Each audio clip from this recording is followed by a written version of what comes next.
Hi there, I'm Trevor Coote, and this is Business is Fucking Hard, the podcast where business owners pull back the curtain and talk about the realities of owning a business.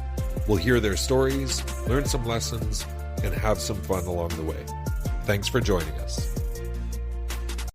On today's episode, we are joined by Hamish Knox. Hamish is owner and operator of a Sandler training franchise in Calgary, Alberta, a speaker and management consultant and coach. He knew he was all in when he pursued his first business opportunity and bought the Sandler franchise, following his experience in journalism, sales, and sales training for several media outlets and the Canadian Newswire. I hope you enjoy this episode. Hamish Knox, welcome to the podcast. Thanks for having me, Trevor. Absolutely. I'm realizing I listened, obviously, when I'm editing these things, and I realized that I always say absolutely after everybody says thank you for having me. so anybody that listens frequently is hearing that same absolutely every time. But it is always my pleasure to have people on the podcast. Absolutely. It's genuine. Yeah, that's right. It's my reaction. So I'm looking forward to Hamish. As this podcast has evolved, it started with just having business owners talk about their business experience, and then there's been so much other opportunity for other conversations outside of that, bringing in people's experiences beyond just their business experience. And I'm really looking forward to our conversation because I think there's going to be a lot of that, just what you're seeing kind of out in the world. What you're seeing is you work with some of your clientele and some of the people that you cross paths with. But as I always do, let's start with what your introduction to business and entrepreneurship was. So in terms of work, I grew up on a farm in Malacqua, British Columbia, which is just east of Sicamous, for those of you who are not familiar with the interior of British Columbia. So from the time I was 4 years old, my mom still has a picture in her kitchen of me like scooping flour out of the flour barrel and, building fence and, processing livestock. I'll use the polite term that we did every fall. And so, like right now, that's the time, and it was a community thing, right? So that was my introduction. My introduction to entrepreneurship didn't come until I was in my 30s when I opened a business and bought a Sandler franchise. And I often tell in talks about how parents don't want to say their children are in sales, right? They say marketing or business development or something like that. And there are no entrepreneurs on either side of my family. So when I got into business, my parents were so terrified that I wasn't getting a paycheck every 2 weeks. They would say that I was in sales because they could handle me being in sales. They couldn't handle me being an entrepreneur. And they've come around to that since then. But initially they were just like, no, you're in sales. It's fine because salespeople make money and we just want you to make money and be okay. I was like, all right, fine, I'll do that. So yeah, I didn't really get my start in actual entrepreneurship until I was in my early 30s. Interesting. So I put a little bit of color on that. Was the farm when you were growing up? Did your parents own the farm, or you were? So it was a hobby farm. So it was 10 acres. Yeah. And so my father was a public health inspector and worked for the BC government. He drove 1,000 kilometers a month. And I learned a lot from him that was very powerful for how I approach life and business.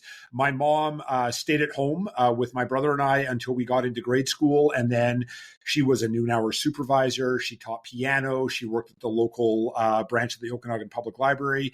And then eventually she got invited to join she was a special education assistant. So she worked with very severely physically, mentally, and emotionally challenged elementary school students. So 8 to 12 range. And that was how she finished up her career. So the farm was really our sustenance. And of course, we sold eggs and other products to our neighbors. In fact, my mom told me that after my brother and I moved out, they saved $600 a month on their grocery bill.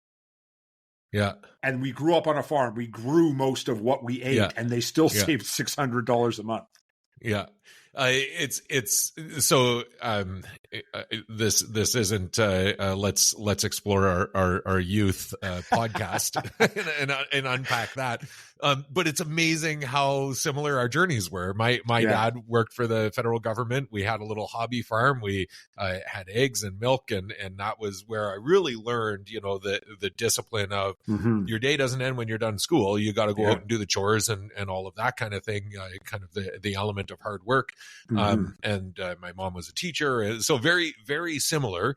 But I think what I was interested in is your distinction between kind of the discipline that you learned watching, kind of being exposed to that hobby farm, even though it wasn't the primary income, but also your distinction in the wording around entrepreneur and business owner. And so purchasing the franchise when you were 30, and that was kind of your path to entrepreneurship. So do you distinguish those things, or it was just a kind of the wording that you used in that moment? Yes, the business was never a topic. Like entrepreneurship was never a topic. Like for me, selling eggs out of the farm gate or honey from my dad's bees, like that was just a thing that we did to support our neighbors, right? Because our neighbors wanted really good eggs or really good honey. And so it to me was, and that's how, again, I frame my vision of business is there to support individuals, both in the business and outside of the business. So I never thought about business until literally I decided to join up with the Sandler network. And then I really considered myself to be an entrepreneur. Yeah. It's an and I honestly still struggle with it a little bit is where, entrepreneurship is kind of designated towards risk and going beyond kind of what your comfort zones are and that kind of thing. Business ownership, I look at as kind of the operational component, the aspects of having a business and servicing it. What was that period before 30? Like, were you kind of your parents were more comfortable with your career choice? You had some security, and where I'm getting to with that is what kind of created that opportunity. What was the breaking point for you at 30 to say, I'm going to go away from security and out onto a ledge? Totally. So I moved out when I was 18. I actually moved down to New Westminster, suburb of Vancouver, and I started working as a journalist. And I'd actually started my journalism career when I was still living in Sicamous when I was 16. I started as a journalist, and I started as the sports editor for a weekly newspaper in New Westminster called The Other Press. I eventually became the production editor, and then actually our advertising sales manager left, and they're like, well, you're already doing a bunch of other things. Why don't you sell stuff? And I was like, okay, fine. And so then I ended up doing sales, and then that led me to Canada Newswire, where I worked in their Vancouver office as a proofreader, and then I ended up moving to Calgary in 2003. And 3 months after I moved, they took all the proofreader jobs and moved them to Toronto and Montreal, and they offered me a role in inside sales. And so I became the first inside sales rep ever to be nominated for Salesperson of the Year at Canada Newswire. And eventually I got into an account executive, so an outside sales role. And I was talking with a couple of my clients who owned a PR agency, and we were doing like a quarterly review, and they said, man, we really wish we could do what you do. And I said, can you first define what you think it is that I do? And then we can have a conversation. That's amazing. And they said, well, it's sales. And I said, well, what do you mean by sales? And they said, listen, if we've got a client and they're like, hey, call the business editor at the Calgary Herald and pitch them a story on our product, we can do that all day. But if you want us to call up a CEO and say, want some PR? Like, we're not going to ever do that. So we really wish we had your skills, your whatever that can make you do that. And so entrepreneurial brain kicked in. I was like, oh, there's an opportunity here. So I started actually a side business that really went nowhere, that was supposed to be training for professional service people, right? So people who are in public relations, investor relations, accounting, law, engineering, et cetera, because they're trained to do the thing and they don't realize when they get out in the world, they actually have to sell stuff. Like my grandfather was an architect, my mom's dad. He graduated from UBC and they said, congratulations, you're a small business owner. And he's like, no, you've trained me to be an architect. Like, what do you mean I'm a small business owner now? And so then fast forward July of 2010, I was in Montreal for integration meetings because Canada Newswire had bought the company that ran the SaaS platform that I was the technical specialist for, in addition to a bunch of other sales roles. And I met, Gord Griffiths, who was my last sales manager, he's thanked in my first book on accountability. we randomly decided to have dinner at the same Portuguese restaurant. So he lives in Tawasin, and I walked in and said, go sit table for one. They said, go sit at the bar, loser, or something in French. Don't know what it was. And Whatever there's Gord, and he's waving at me, and so I sit down, and I was talking to Trevor, and I was talking to this person, and he puts up his hand, and he goes, hey, you ever heard of Sandler? And I go, nope. And he goes, it's really how you think and talk and act. And I said, thanks, I think. And so that night I couldn't sleep, and I Googled, and I found an article by my colleague, Bill Bartlett, who is based in Chicago, retired a couple of years ago. And it was like I walked into a church and God spoke to me. And I was like, how do I do this? So filled in the contact us form. My now ex gave up a trip to Vegas over Canadian Thanksgiving in 2010 to go to Baltimore in November for what they call Discovery Day, or So You Want to Be a Sandler Trainer. I signed my papers January 1 of 2011 because I thought it was symbolic. And the day I landed in Baltimore for my initial training was the day that bin Laden was killed. Wow. That's it. Yeah. And the God spoke to you, or that was the phrasing that you used. Yeah. But even with that amount of assurance, even with that confidence that this was, when you read the description and everything that you were going into, you went to the kind of the introduction, you're still on board on January 1st of 2011, when you signed that paper. How much of you was going, what if this doesn't work? Oh, no, not at all. Like, wait, so in Sandler, there's this is going to be a really short conversation then. Oh no, there's plenty of stuff coming. Trust me.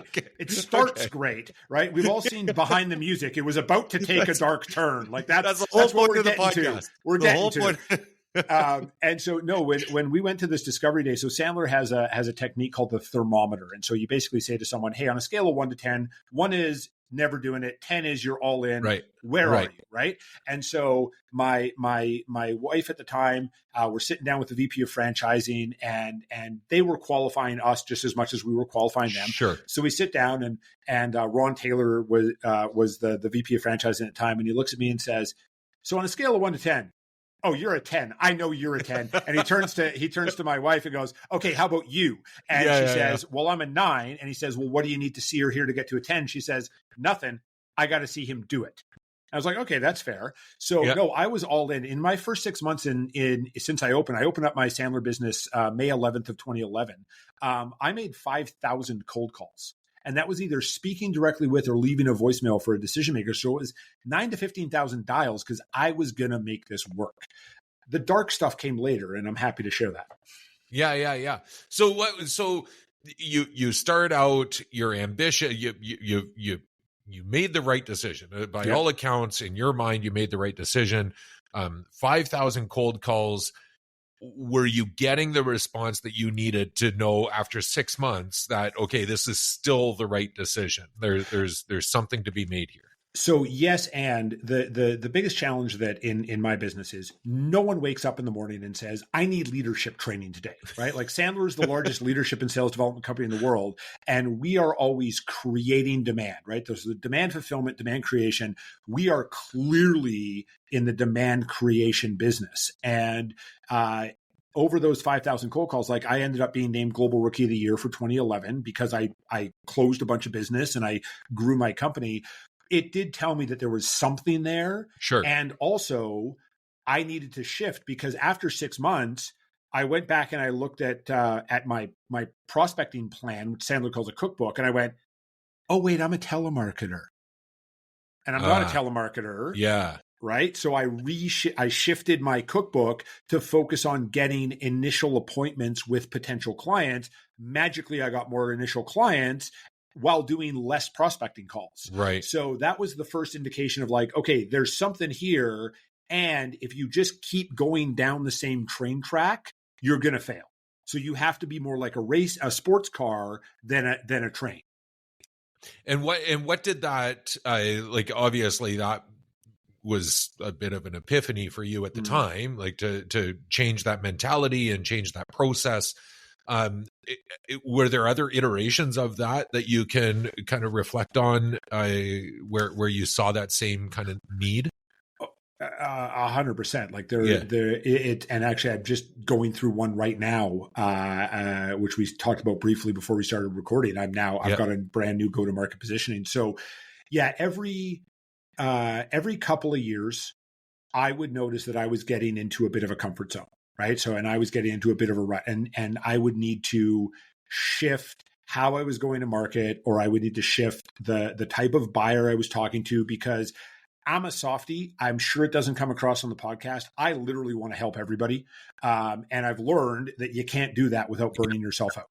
Yeah. So I was continually shifting up who I was speaking with, while at the same time wanting to carry on with my legacy clients. And some of them, like I've got a client who's been with me for 12 years as of December 1. And they're amazing. And I love supporting with them. And if it was today, they probably wouldn't become a client of mine. Yeah. Because it's not there. So it was that continual shift. And then also not getting trapped in, again, that train track, right? This is the way we've always done things. Well, that's great, except the price of a barrel of oil went from $100 to $23 overnight. You're probably going to need to change your messaging to actually resonate with people who are right now are counting every single penny. Yeah. And what kind of markers do you look for, Hamish? Is it like a regular exercise for you? You said every couple of years you look at your go-to-market, and is it intentionally every couple of years, or is it just seems like every couple of years the markers are right for you to kind of have a look? Like what can other business owners kind of keep an eye on? So they can learn from my scar tissue and understand that they need to put a process in place for regularly looking at things, instead of me, where it's usually caused by massive amounts of pain. So like I almost put myself out of business because I needed to expand my training center, because the place I was in, not enough parking, too small. And I put a building on my vision board. And from the moment I put that building on my vision board, that was the only building that I was going to work with. And I looked at a couple, but it was really that, like, it was like on House Hunters. It was like, oh yeah, that's nice, but we're buying this one. And I spent probably $400,000 building it out from studs. And this was back in end of 2015. And at the beginning of 2016, my rent quadrupled. Right. And my mindset, because I've been in sales since I was 19, was, sell your way out of it. Well, that's awesome if it's just you. But at that point, I had 2 people on my team. I had debt servicing to do and all these sorts of things. And it got real ugly. It got real dark. And I, to this day, still have, it's over there on my board, I still have the train ticket that I bought at the Baltimore Washington International Airport to take the train from BWI down to the waterfront for Sandler's Global Train the Trainer in November of 2016, because I didn't have enough space on my credit card to get a cab. Yeah. And I rebuilt myself from there. And so the lesson there is, number one, have a cadence of review. Have that, hey, if I was going to start this all over again, what would you do? The second thing is continue to invest in yourself even when things are dark. So I actually joined a entrepreneur support group, or entrepreneur learning group. It is also a support group, in December of 2016. And it was 10 grand a year, and which I did not have at the time. I used a personal line of credit. And I remember, and I will always remember, I was walking into the Four Seasons in Vancouver, downtown Vancouver. It was mid-December, and I've got all this going on in my head. I'm not sleeping very well, as you might imagine. And I'm thinking I should just go to a coffee shop, do emails, do blah, blah, blah, blah. And, I've already paid for the ticket. I'll just fly back. And I was like, nope, I made this investment. I'm going to go to the session. I came out of that session 8 hours later like a rocket ship, messaging my team going, hey guys, we're going to do this. We're going to do this. We're going to be fine. Da, da, da, da. And we got out of it, right? We didn't survive. We thrived. So when you're putting yourself, when it seems like you're super in a dark place and you want to just pull everything back, I got to tell you, keep investing in yourself, especially, because that's what's going to get you through. So hard to do. So hard. I've been Yeah. there. I've been there with years ago with my businesses where you're on the brink. You Mm-hmm. know the businesses are on the brink. You're personally on the brink. You're leveraged. Mm-hmm. You've maxed out your credit card Mm-hmm. to buy a train ticket because you couldn't afford a cab. Mm-hmm. Like all of those things, and then like to be able to sit back and know that there's still that an investment in in yourself can Mm-hmm. still be an opportunity to get out of that. And Mm-hmm. so hard. What a great message. I want to know, I know this is getting into probably a little bit of the detail, but the environment that you find yourself in with an investment in the leaseholds Mm-hmm. to build out an office space, and this was a place that you had envisioned to be kind of what would be a defining aspect of your business, Mm-hmm. of your business growth and your business success. Yep. And then the rent quadruples, which Mm-hmm. is unreal to me. Like just to Mm-hmm. think that you've budgeted X and then it's X times 4. Mm-hmm. What did that, so going into that was dark, a dark Mm-hmm. time was the wording you used.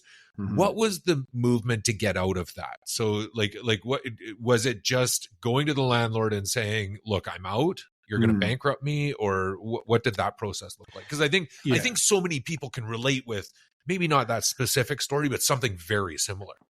Totally. And I very much appreciate you assuming that I actually did a budget before I made this move. I didn't. It was like, it's on my vision board. It's happening. Right. Yeah, and fair. I've actually, fair. I read a book back in 2023 called Driven by Dr. Doug Brackman. It was like reading a user manual to myself. And one of the things that Drivens have is a different dopamine receptor. And so I reflected back, and especially this thing, I was chasing dopamine. I was just like, oh, this is my hit, right? And I got this beautiful glass and steel training center, because at the time we had 60 to 100 people a week coming through our doors for leadership, executive, sales, customer service, et cetera, development. And so what it did was, the first thing was I sat down with my team and I was like, here's what's going on. And I just fully just said, hey, here's what's going on. And I've got some scripting around, if you make a commitment, you're going to follow through with it. You got to stick with it, et cetera, et cetera. So I started cutting because I had to, and I was doing radio advertising at the time. And in fact, when I first called my rep at the radio station, I didn't even say we're stopping. I said, we have to pause. Right. And then I called him back a week later and said, no, we're done. Like, this is over. Yeah. Like, just stop billing me. And it really just, again, it got me laser focused. Like, what is going to get me through this? And it was prospect, qualify, set, close, deliver, ask for introductions, ask for support, copy, paste, repeat. And one of my team members bailed right away. And they had probably been out for a while, but sure. they were still physically present. And then my other colleague, who is now the president of Sandler Calgary, stuck with me. And it was like, hey, we're going to do this together. And we just kept laser focusing on making the right investments. So we still continued to invest in marketing. Like, we still went to conferences, we still went to trade shows, we still put ourselves out there, and it was just keep going. And, there's that phrase that God smiles on fools, and I've been a fool plenty of times. And so there was certainly God smiling on me in some cases. And I'm not a very religious person. I'm using these as things that people reference. Sure. However, like, I remember we had a prospect come in, and it was the third week of the month. And we ended up closing, and I was like, I'm not going to make rent. Like, I can pay salaries, but I can't make the rent. And they were like, yeah, here's $20,000, and that cleared the rent. And it just kept building on those small activities, right? It was baby steps every day. Because if I tried to go macro and look at the whole mountain that I was trying to climb, I would have gone insane. I just focused on what's the next 12 inches in front of my feet. I can take one step forward. I can take another step after that and another step after that. And I paid off all the debt within 3 years. And we eventually moved out of that training center because post-COVID, I was the only one using it, and paying the rent that I was paying for a box that only I was using Right. was put my company back in another challenging financial position, and so I had to make some choices. Yeah. And is that because you went and your clients went to a virtual model? We were back in 2020. I was the first Canadian awarded the David H. Sandler Award, which is our highest non-selling honor. We were the last plane to land at the Calgary airport before you had to quarantine for 2 weeks. And literally, we had a session with our sales leaders on a Thursday, and on Monday we were all remote. And right, I'm a behavior guy, Trevor. So I don't really care what people say. I care what people do. And I had upwards of 50 conversations with clients going, man, we got to be back in the room. It's so good to be back in the room. Love the online, and the online's great, but got to be back in the room. So from April of 2022, when we were finally allowed to actually have people back in our space, to end of January of 2023, we had 9 total people in the room. Yeah. And so my mindset is, and I love all of my clients, well, you say you want to be in the room. Yeah. And your behavior tells me that you want to roll out of bed, grab your coffee, and click join. I still love you, but please don't tell me that you want to come to my office, my training center, when you just want to be online. And so, we seamlessly shifted over to interactive remote learning. And that, of course, has allowed us to expand our client base. And we're now literally supporting clients around the world. And then from a franchise, and now I'm getting way into the detail, but from a franchise modeling perspective, does that make it challenging with whose kind of boundaries are where? Like when you have more of a physical geographic environment, it's easier to build those borders. Certainly it is. And I firmly believe in the Sandler network and the franchise model and all that. And it has always been the case that if I got a direct introduction, it was okay to talk to somebody, right? So sure. You couldn't say, hey, Hamish, call my friend Diane in Toronto or in New York. I've told her awesome things about you and she wants to have a conversation. Not okay. But if it was an email, Hamish, Diane, Hamish, go have a conversation, that was perfectly okay. But pre-COVID, I didn't travel very much at all. Like my clients came to see me, and I would occasionally get on a plane for an SKO or something if someone was going to pay my travel and whatnot. And so I would usually flip that opportunity over, have a conversation with Diane and then introduce her to whoever my local colleague was. Now I can literally support those people. Right. And because it's a direct introduction, it's all good. And I've been around for long enough and I've supported plenty of people where now I get people calling me saying, I was an SDR 10 years ago. I'm now a director of sales. I really loved working with you when I was an SDR. I'd like to work with you again. And so now I've got people coming inbound, which is a great reflection on how my team and I have supported our clients around the world for as long as we have. Yeah. I want to, before we continue with your journey, which I do want to kind of talk about future iteration because it's a really cool path that you've been on. Mm-hmm. You mentioned something earlier that kind of twigged something for me that I've always had a thought around business ownership, and it was you referenced it more to the sales environment. This challenge with people kind of realizing that they I think you were using the example of an architect. You trained me to be an architect, and now you're calling me a business owner or going out and doing my thing.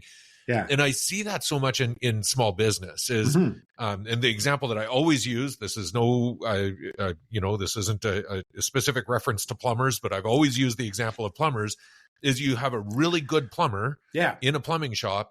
And then he goes, why am I making this other person so much money? I'm going to start my own shop. Yep. But they don't realize they're a really good plumber, but they don't realize they might not be good at business ownership, at financial management, at sales, at marketing, at all of the other things that come with owning a business. So where do you see kind of that integration of the sales piece into like as one aspect of the kind of the holistic the total person or total environment that you're helping people with?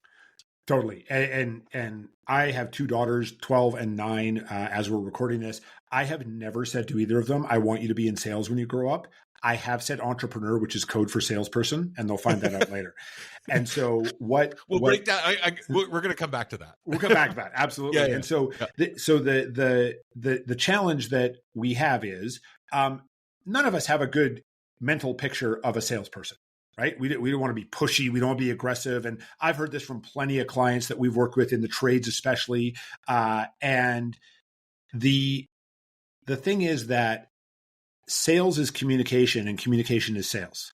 So if we are communicating professionally or personally, we are selling. Now, it might be me selling you on going to the Thai restaurant instead of the pizza place you want to go to. It's still a sales conversation.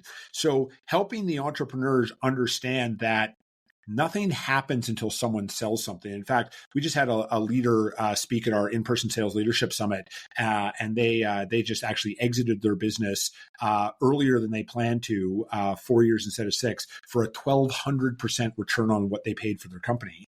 And one of the things that they said is before they started working with my team and I, they were operations, marketing, sales. And they quickly pivoted to sales, marketing, operations. Right. Because the CEO, who's a very humble individual, who's very successful and very humble, had the aha moment that until somebody sells something, nothing else can happen.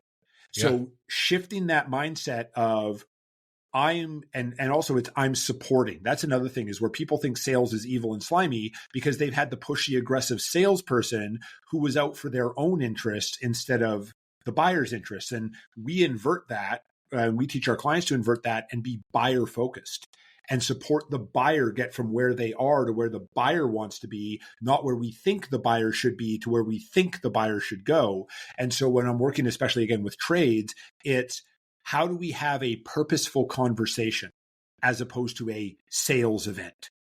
And then that way, when they go, oh yeah, purposeful conversation, I can do that.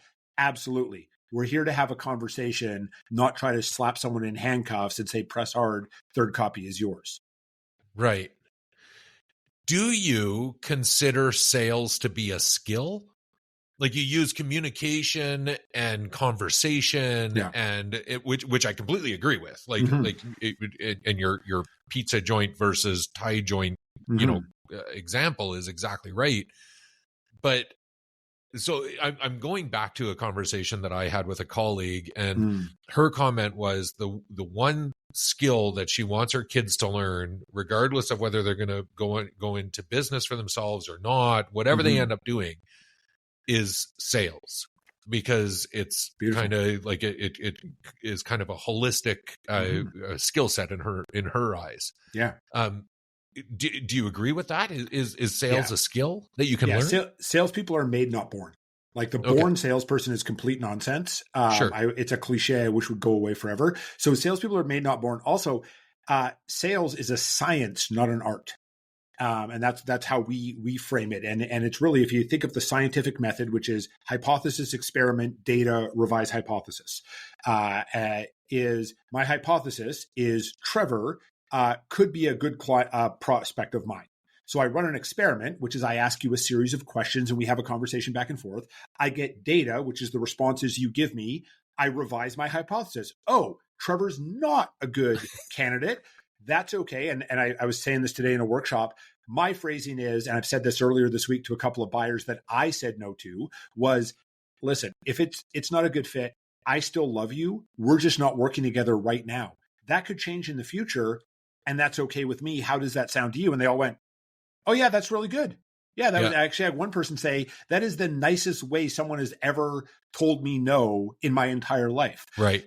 On the flip side, revise hypothesis. Oh, Trevor seems to be qualified. Let's go back to the beginning, run a new experiment, which is going to be some deeper level questions. And again, we might get to revising the hypothesis, and now you're, again, not a good fit. Or maybe we are a good fit, and at the end of the experiment, you become a client. How much of your, I really like the scientific piece, and that opened up a whole new kind of line of thinking for me.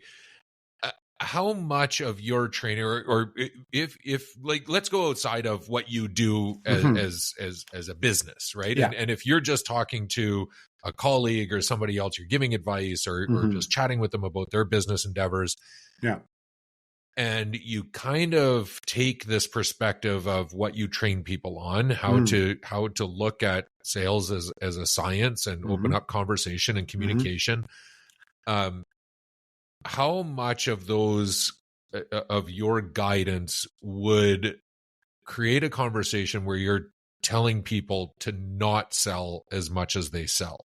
So where you're using that scientific piece, how much of that environment is for me to figure out if you'd actually be a good client?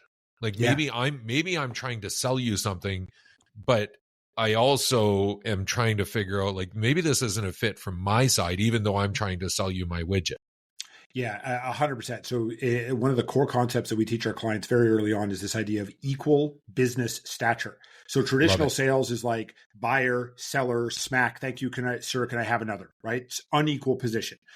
They say jump. We don't even say how high. We just jump and we hope that we hit the mark. Totally. Sandler is equal business stature. You are two human beings having a conversation. If you decide that it's not a good fit, you shake hands, part as friends. If you feel like it might be a good fit, you mutually decide how you move down the path together until you eventually become a client or you go your separate ways. So, and the implementation of equal business stature is simply this. I have the right to ask any question that I need to ask to qualify. So I'm going to leave it in the sales context because some people are like, well, I'm not going to ask somebody I just met this question. No, that's not what I'm talking about. There's still got to be social contracts and the rapport and all that. Yeah. But in a business, in a sales context, I am allowed to ask any question I need to ask to qualify. And by the way, for leaders who are listening, your sales call is the interview. So think of that when you're hearing me talk about sales calls. My buyer or my candidate has the right to say, I'm not going to answer that. That is the implementation of equal business stature at its core. And so if we go in with that mindset as a business owner, as a leader, and we think, I have the right to ask any question of Trevor to ensure that he is a good fit client, because I got to believe that most people who are listening have taken on that business where 2 weeks in, they're like, why did I agree to this? And Totally. And by the way, even in COVID, I wrote this article years ago, even in COVID, all business isn't good business. So we need to qualify. And if we have equal business stature, have just as much right to say, Trevor, I appreciate you reaching out. Based on what you're saying to me, I don't feel like we're the best organization to support you. Would you like me to suggest a couple of other organizations that might be a better fit? Just as much as you have the right to say, yeah, you know what, Hamish, based on what you're telling me, I don't think this is going to work for me. And of course, the other outcome is, hey, this sounds great. How do we get going? Yes, we have the right to disqualify. And I actually coach my clients to disqualify or attempt to disqualify. It's like that cliche about the statue of David, where Michelangelo was supposedly asked, how did you create the statue of David? And he supposedly said, well, I just cut away everything that wasn't David, and there it was. So if I cut away everything that says you're not a good fit client, the end result is you must be a good fit, and we will mutually figure that out together. I wonder, like, I want to just make sure I'm understanding, because I really like that. Yeah. But would you encourage people to go in with that mindset? Like this person, this is not a good client for me. And then try to prove that. And when you don't, then you know. So that is certainly an extreme, and that's something that I've had to coach some of my clients on, about like, hey, you're like over implementing this, right? Like you're being a little too literal. Ultimately, and also you don't have any clients right now. And also, yes, and the reason why you're complaining to me about your sales are suffering is because you're not exactly equal business stature, right? Like you're not, right? You're being off-putting. Sure. And so. Ultimately, Sandler is a conversational model built on a series of small mutual agreements. And so what I say to my clients all the time is, if you walk out of one of my sessions and sound like you went to training and you've got a shiny new toy to try out, you're doing it wrong. It's got to be conversational. And we also have to be focused on building rapport. So this is something that I think your listeners might appreciate is too many business owners who are in sales and sellers talk about, I've got great relationships. Oh, relationships. Oh, it's about relationships. Well, Right. one of my friends and colleagues says that the sale doesn't come from the relationship comes from the sale. In fact, Harvard did a study back, it was on 0809. They discovered that relationship sellers are the single worst performers. My phrase is rapport beats relationship every time, because the root of the word rapport is the word trust. And people don't usually trust salespeople. And so when a buyer gives us an order, whether it's the first order or the 50th order, what they are saying in code words is, I trust you to solve my problem, or I trust you to solve my problem again, like you have in the past. The relationship is critical. And sometimes people hear me say rapport beats relationships, and they're like, well, relationships are really important. Yes, they are, except they're not the thing that's going to get the sale done. They're the thing that's going to get you introductions. They're the thing that's going to get you expansion opportunities. They're the things that are going to keep that buyer around long term. It's the rapport that's important, and we can build trust way faster than we can build relationships. Yeah, I think, like, just using all of what you just said, rapport is going to get you a referral before the relationship is the relationship that you have with the individual. The rapport is what's going to get you the next relationship, right? 100%. Yeah. So let's go. Let's go back to your business kind of journey. Mm-hmm. You've not just been focused on Sandler. You've done other initiatives. When do you see opportunity to kind of implement other kind of avenues for yourself, and what are the markers for that for you? Kind of going back to a little bit of the train track conversation. Yeah, absolutely. And so for me, actually, what I've just learned, and I've chosen to end the podcast that I host, Full Funnel Freedom. The last episode will be October 14th, because I realized that as much fun as it was not actually helping me get to my North Star. So I've raised my floor, and I'm very laser focused on how do I get to that North Star, which has a personal and a professional component as well. So for me, looking at other opportunities, I have on my vision board being an angel investor. I have on my vision board getting my Institute of Corporate Directors certification, so I can support, so I can sit on corporate boards, because my ultimate daily question is, who did I support today? And I believe that if I'm sitting on the board of a 1,000-person company, I'm indirectly supporting those 1,000 people. The challenge that I've had is I say yes to way too many things, right? I want to support. I want to say yes. I'm a pleaser. And what I have really learned recently is how to say no more effectively. And in fact, I said no to an entrepreneur yesterday who has got this incredible new not-for-profit that they've started. And he said, it's not for me. I said, it's not for me. And he said, well, why? And I said, well, because if I say yes to you, I am actually reducing the chances of me getting to my North Star, because I said yes to something that's not directly getting me there. So me for now is focus. And in the future, I will be looking at, do I have the systems and processes set up in my Sandler Calgary company and the right people in the right seats, so that I can step away and focus on something else that won't harm the business. Because in the past, I've just been like, yeah, let's do this. And then the business suffers. And now I'm back into the cycle of nonsense that I caused. You can chalk up today on your question of who you supported, and be sure to respond to yourself with my name. And I am extremely grateful. Especially with the conversation. This is it's just been so jam packed with great nuggets and lessons. So, with all of it, it's interesting. I'm going to tie back your childhood now. I don't know how all this is all kind of tying together so well, but where do you differentiate, like, having said all of that, like the raising the floor in order to identify the things that are going to help you achieve your North Star, but you really enjoyed the podcast, you saw your parents have a hobby farm that kind of supported the community. Where do you differentiate? How do you differentiate the things that are bringing you joy and enjoyment? And if they might not be a direct line to that North Star, how do you balance that? That is, I'm so glad you asked me that, because that is something that I struggle with regularly. Because a lot of this, as some of the work I'm doing with a coach, is like removing things, right? So like continually to raise the floor.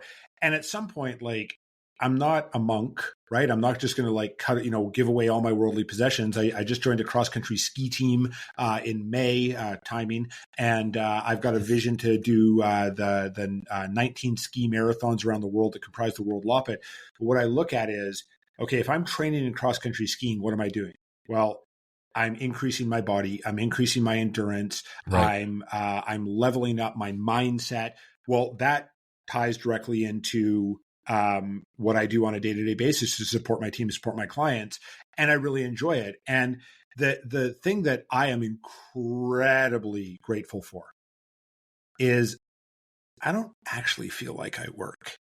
Like, I do work. Like, I genuinely, right? Like, someone calls me up and goes, "Hey, I'm thinking of firing my sales leader, and I don't know how to have that conversation." Or I've had other darker conversations with our clients because we support them as whole human beings.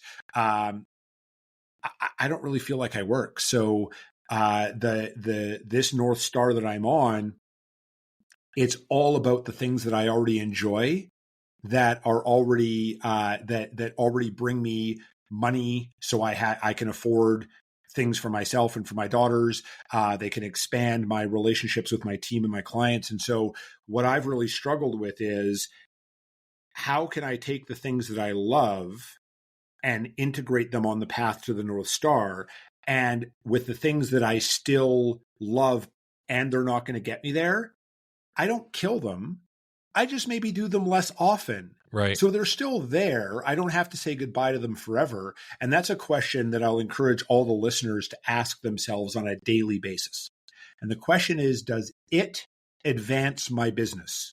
And so the it is the thing you're doing or about to be doing. Because I did my my bookkeeping for the first 12 months I was in business. That was really stupid.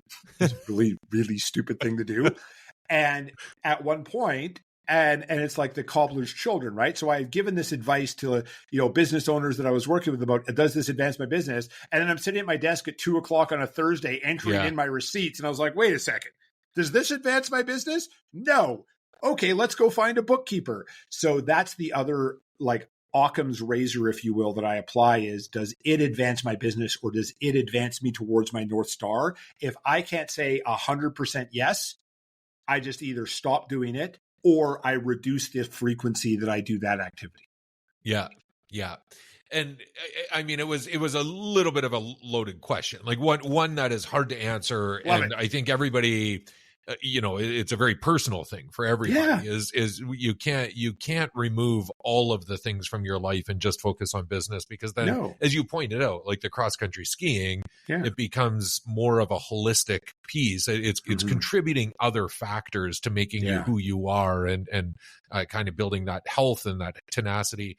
I will say, and I know this wasn't the point of all of that story, but it is brilliant to join a cross country ski team in the spring.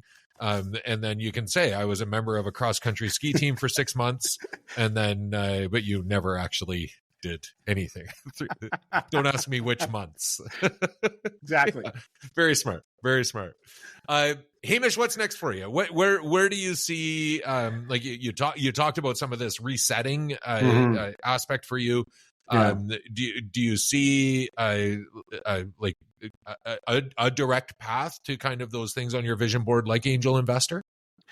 I do, and because they're not directly on the path to my North Star, they are on the side right now. They're future mountaintops that I'm going to hit, because every mountaintop is a base camp for a new climb, right? So Yes. Right now, I have very much refocused on Sandler Calgary, supporting my team, supporting our clients, and massively expanding our clients with our new frame, our new go-to-market that has been resonating very well with both the buyers and also with people in my network who know me, whether for a little time or a long time. Like, oh yeah, that totally makes sense that you would do it that way. Now, ultimately, I have to get clients to sign up. So that's the path that we're on right now. Is we're in that filling our funnel so that we can start supporting clients right now, and then continuing on into the future. So for the next while, that'll be my focus. And then as I max out my capacity, the next focus is going to be to bring in people who can deliver, who can sell, and then ultimately allow me to step out and be a true business owner where I can be on the business, not in the business. And I mean, that could open up on a whole nother conversation around scalability, which is always a challenging thing when you know, the business is you, right? And there's 24 hours in a day. But you've contemplated that, and have a path towards kind of the timing that you would need to bring people in. Absolutely. Yeah. I am a bottleneck. I fully accept that I am the founder bottleneck, and in professional services, that is a big challenge. And my vision has always been to not be the solo consultant who one day just says, hey guys, see you later, turn the lights off, lock the doors, and I'm done. I'm creating something through Sandler Calgary that I want to live well beyond me, and whether that goes to my daughters or whether I find someone to eventually take it, this is not something that just is about me. And I've never wanted it to be about me. I've always wanted it to be about my team and the clients that we support. Yeah, and not that there's anything wrong with the other path. It's just that you see you have a vision. My for choice, bigger than yeah. And assuming you have a budget this time. Unlike the last. Oh, good. I got you on that one. Yeah. So learned again through pain. I have learned, and that's also why I've made some other choices to again really refocus and not just be like, oh, shiny this and shiny that, and let's buy this. It's like, okay, does it advance my business? Does the purchase advance Sandler Calgary and allow me to get to my North Star? If the answer is no, I don't do it. And I also trap myself by, again, I have a wonderful president. Her name is Nisha. She started as operations and marketing coordinator, got promoted in March of 2024 to president. And she is an awesome resource, and also a good counter to my yes impulses, because she'll put up her hand and be like, awesome, have you actually thought about this? And of course, the answer is typically no. And then she says, great, let's slow down to speed up. Yeah. Because it is tough, like going back to the space that you leased, kind of that example, when it's on your vision board and it's something that you want to attain. And earlier in the conversation, I said it was kind of your perception as fundamental to your business.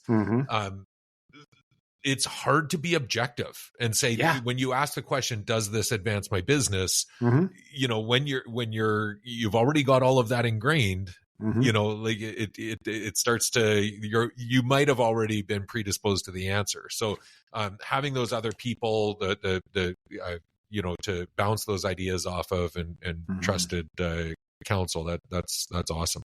Yeah. Hamish, thank you so much. Taking the time for supporting me and all the others that you do support in your everyday endeavors. And I know that there's going to be so many lessons that people are able to take from this and hopefully inspire some shifts in thinking, or at least some new ideas for folks that are listening. So really, really appreciate you and taking the time. I'm very grateful for the invitation. I had a blast chatting with you as well, Trevor. Awesome.